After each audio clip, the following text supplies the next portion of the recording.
Hello and welcome to Shupu's bag of stories. তো বেশ কিছুদিন পর আমি আবার একটা ব্লগ নিয়ে এলাম।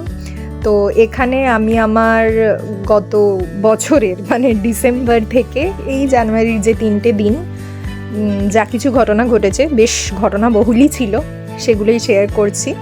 তো আমরা গেছিলাম বর্ধমানে, এটা 6th ডিসেম্বর আমরা গেছিলাম, স্যাটারডে ছিল।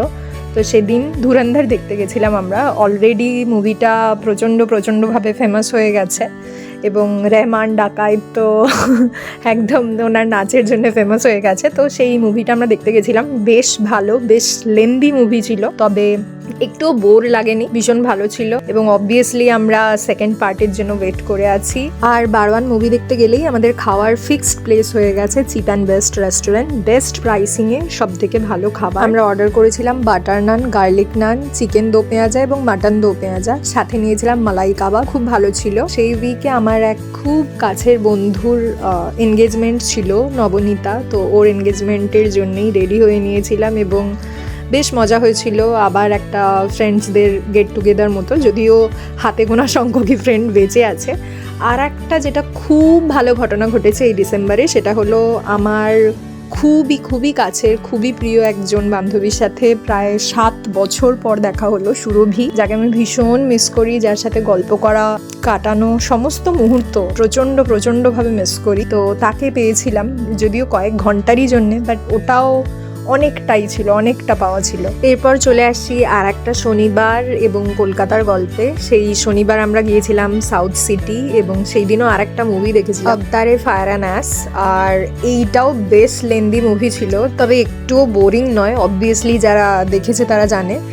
আর এরপরে অবশ্যই খাওয়া দাওয়া, এবং সেদিন আমরা খেয়েছিলাম পিৎজা। আর তখন চলছিল ইন্টারন্যাশনাল মেগা ট্রেড ফেয়ার, তো আমাদের সেখানে যাওয়ারও একটা প্ল্যান ছিল, মোটামুটি সারা দিনের ঘোরার একটা প্ল্যান প্রোগ্রাম নিয়ে, যেহেতু অ্যাকচুয়ালি অন্য সময় তো সেভাবে সময় হয় না, তো উইকেন্ডগুলো আমরা খুব ভালোভাবে কাজে লাগাই ঘোরার জন্য। আর এই যে দিনটার কথা বলছি, এটা 20th ডিসেম্বর, মানে তখন সাউথ সিটি একেবারেই ক্রিসমাসের জন্য সেজে উঠেছে, তো বেশ ভালো লাগছিল পুরোটা ঘুরতে।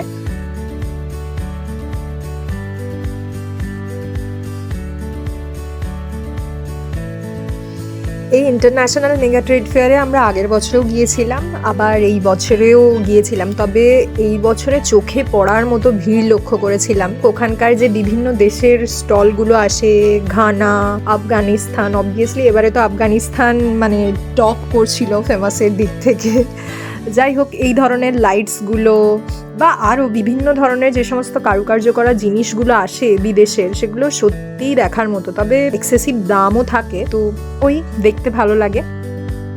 আর এটা হচ্ছে 31st নাইটের গল্প। 31st নাইটে আমরা আবার গিয়েছিলাম সাউথ সিটি এবং ট্রাই করেছিলাম প্রথমবার সিজলার, যেটা আমার বেশ ভালো লেগেছে।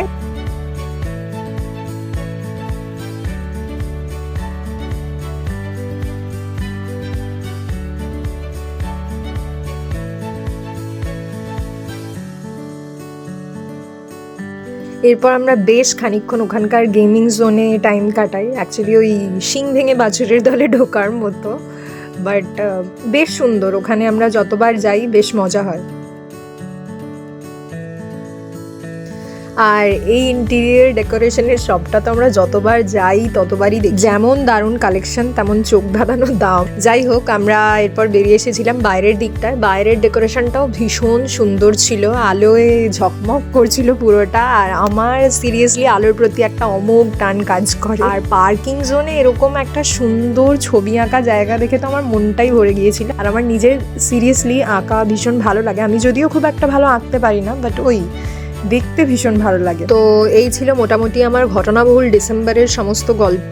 জানাবেন আপনাদের কেমন লাগলো, ভালো লেগে থাকলে please like, share and subscribe. সকলে খুব ভালো থাকবেন, সুস্থ থাকবেন, দেখা হচ্ছে পরের ভিডিওতে।